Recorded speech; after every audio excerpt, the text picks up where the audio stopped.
বিয়েবাড়ির স্টাইলের গরুর মাংস বানাবো আজকে। সামান্য কিছু টিপস অ্যান্ড ট্রিক্স ফলো করলেই কিন্তু বিয়েবাড়ির স্টাইলে গরুর মাংসটা আপনি খুব সহজেই বানিয়ে ফেলতে পারবেন। এখানে আমি 1.5 কেজি পরিমাণ মাংস ধুয়ে পানি ঝরিয়ে নিয়েছি। কড়াই তেল দিয়ে শুকনো মশলাগুলো সব দিয়ে দিলাম। মশলাগুলো থেকে একটু অ্যারোমা উঠে গেলে এর মধ্যে অ্যাড করে দিলাম 1 কাপ পরিমাণ পেঁয়াজ কুচি।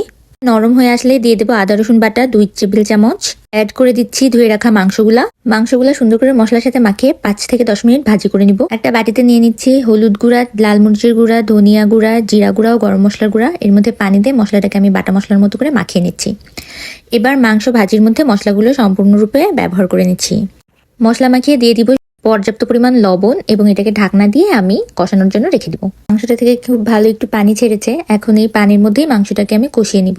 এখন আমি ঢাকনা দিয়ে আরো 10 থেকে 15 মিনিট মাংসটাকে এভাবে রেখে দিব। এখন অনেকটা কিন্তু পানি শুকিয়ে এসেছে। এ পর্যায়ে মাংসটা থেকে তেলও ছেড়ে দিয়েছে।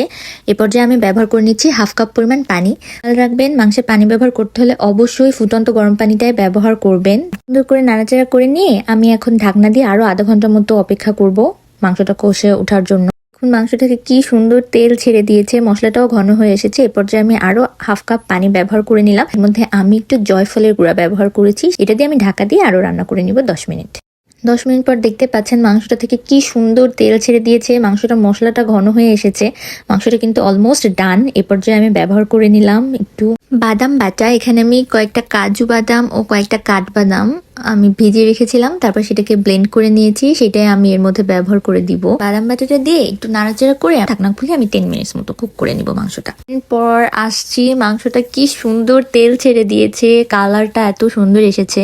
কিন্তু মাংসটা শাহী একটা লুকস চলে এসেছে এবং মাংসটা থেকে খুব সুন্দর ঘ্রাণ বের হচ্ছে। এই পর্যায়ে আমি এক্সট্রা ফ্লেভারের জন্য 1 চা চামচ পরিমাণ কেওড়া জল ব্যবহার করেছি আর 2 চা চামচ পরিমাণ ব্যবহার করে নিলাম গুঁড়া দুধ। দিয়ে আমি 5 মিনিট পর্যন্ত মাংসটা চুলার উপরে রেখে দিব, একটু কুক করে নিব যে তেলটা আর একটু ভেজে উঠলে। আমাকে আর কিছু বলতেই হবে না, আপনারা নিজেরাই দেখতে পাচ্ছেন মাংসটা থেকে মাশাআল্লাহ কি সুন্দর তেল উঠে গিয়েছে, মশলাটাও ঘন হয়ে গিয়েছে। মাংসটা কিন্তু ডান। পোলাও অথবা সাদা ভাত যে কোনোটার সাথে সার্ভ করতে পারবেন।